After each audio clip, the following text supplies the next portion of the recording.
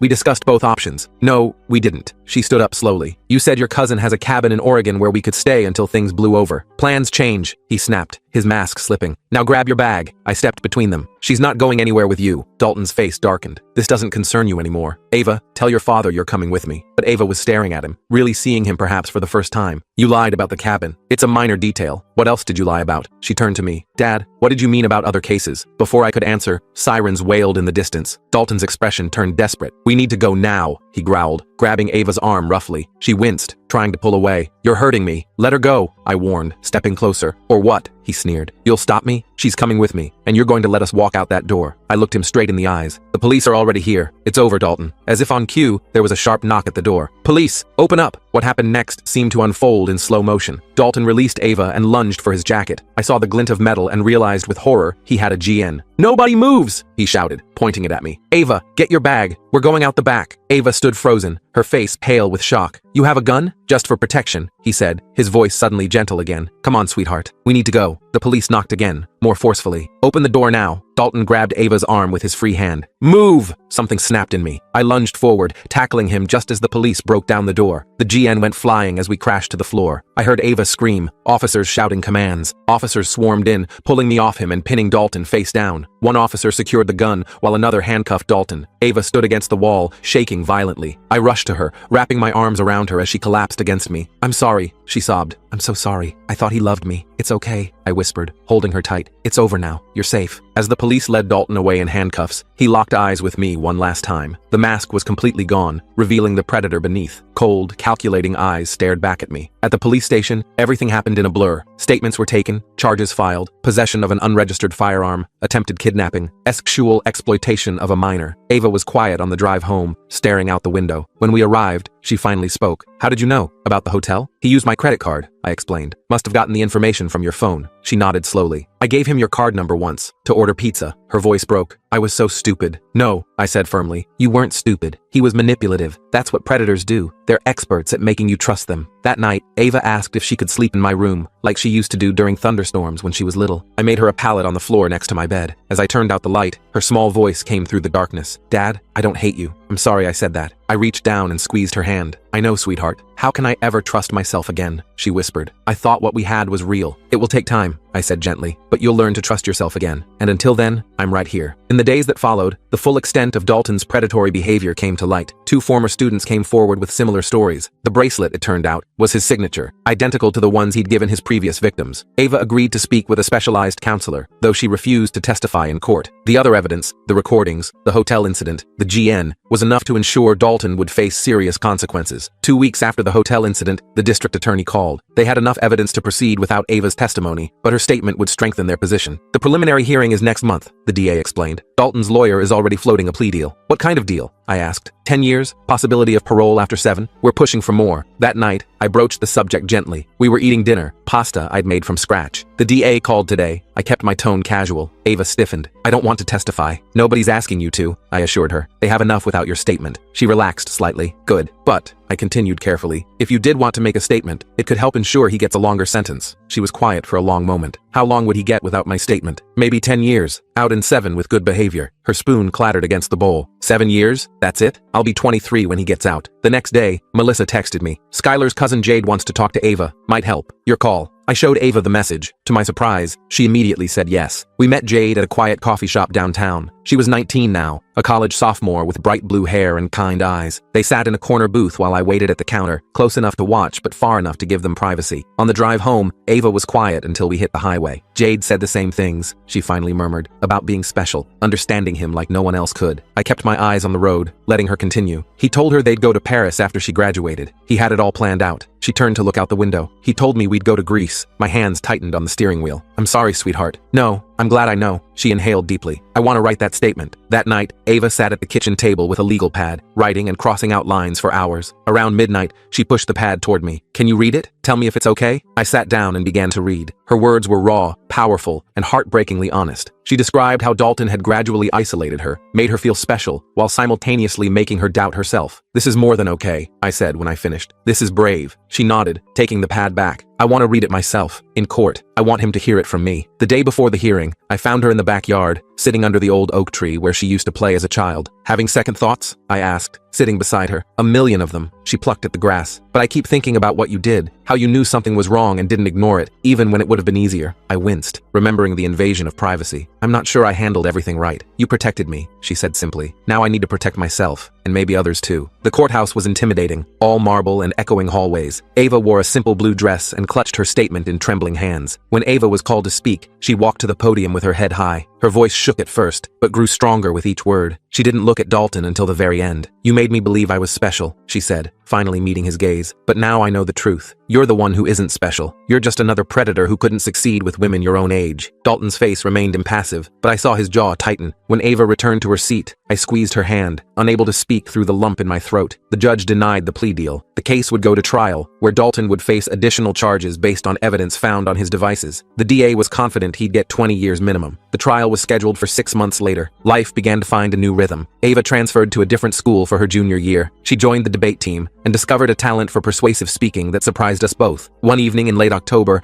I came home to find her researching colleges. Thinking ahead? I asked, setting down groceries. Berkeley has a good psychology program, she said casually. I froze, remembering Dalton's words on the recording about Berkeley being close enough for them to see each other. She caught my expression and shook her head. Not because of him, because I want to help people who've been through what I went through. Relief washed over me. You'd be amazing at that. I've been thinking, she continued, about starting a support group at school for people dealing with complicated relationships. That sounds like a great idea. I began unpacking groceries. She nodded, then hesitated. Dad, can I ask you something weird? Of course. How did you know? Really? You said you paid attention, but it was more than that, wasn't it? I inhaled deeply. Your photos were synced to the family iPad. Her eyes widened. You saw everything? Not everything. Just enough to know something was wrong. I expected accusations of invading her privacy. Instead, she was quiet for a long moment. Thank you for not telling me that before, she finally said. I wouldn't have understood. And now? I asked cautiously. Now I know what was at stake. She closed her laptop. I'm not mad. I'm grateful. The trial began in March. 3 weeks in, the DA called with news. Dalton had changed his plea to guilty on all counts. 25 years, she told us. No possibility of parole for at least 20. Ava was silent when I told her, then nodded once. Good. That night, I found her in the backyard again, looking up at the stars. I sat beside her without speaking. I keep thinking about who I might have become, she said softly. If this had gone on longer, if you hadn't figured it out, you would have figured it out eventually, I assured her. You're too smart not to have. Maybe. She hugged her knees to her chest. But how much damage would have been done by then? I had no answer for that. We sat in silence for several minutes. I'm going to be okay, she said, more to herself than to me. Not today or tomorrow, but eventually. I know you will. She leaned her head against my shoulder, something she hadn't done since before all this began. I'm thinking about starting a blog, anonymous of course, about recognizing the warning signs. I think that's a great idea. I'd need your help with some of it. The warning signs you noticed that I missed. Whatever you need, I promised. I'm here for all of it. We sat in comfortable silence, watching the stars. The road ahead would still have difficult days, but Ava was finding her way back, not to who she was before, but to someone stronger, wiser, and still fundamentally herself. A month later, she showed me the first draft of her blog post. It began, "I was 16 when I thought I fell in love with a predator. This is how my father saved me, and how I learned to save myself." I read it with tears in my eyes, amazed by her courage and clarity. When I finished, she was watching me anxiously. "Is it okay? Should I change anything?" "It's perfect," I told her. "Just like you." She rolled her eyes, but smiled, a real smile that reached her eyes. "Nobody's perfect, Dad." "True," I agreed, "but you're pretty close." Sometimes love isn't enough to keep our children safe, but love combined with vigilance, courage, and the willingness to act, even when it's difficult, just might be.